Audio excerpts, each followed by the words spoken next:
any of you were thinking about working on projects related to low Earth orbit ops or the asteroid ops or something like that, something that would galvanize the American spirit to vote for us again and support us with more money, what else can we say?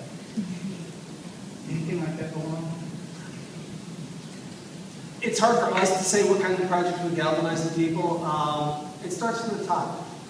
This nation rallied behind John Kennedy when he said we're going to put a man on the moon in a decade, and the entire country made that priority number one until 1969.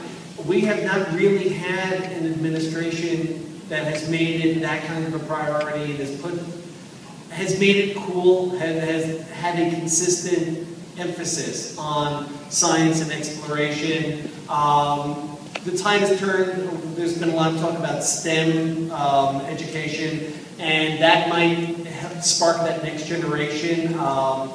President Obama and whoever follows him has to continue that. And hopefully NASA and the other agencies around the world can come up with those kinds of projects to get people excited. Well, I just wanted to say too, in some ways we do space exploration a disservice. I'm thinking about, all the movies that came out 8, 9, 10 years ago about the asteroid and that's coming to Earth, so in some ways for the public consciousness, it's like, well, been there, done that, what's next?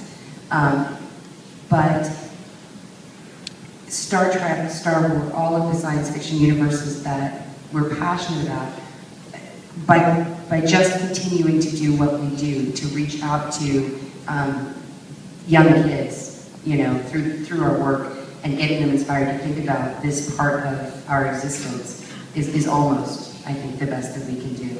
And to also continue to encourage them to not feel separate or left out or whatever. I mean, I can't tell you how many times you get the stories about, I was 14 and I was in school and kids were laughing at me because I was reading a Star Trek book.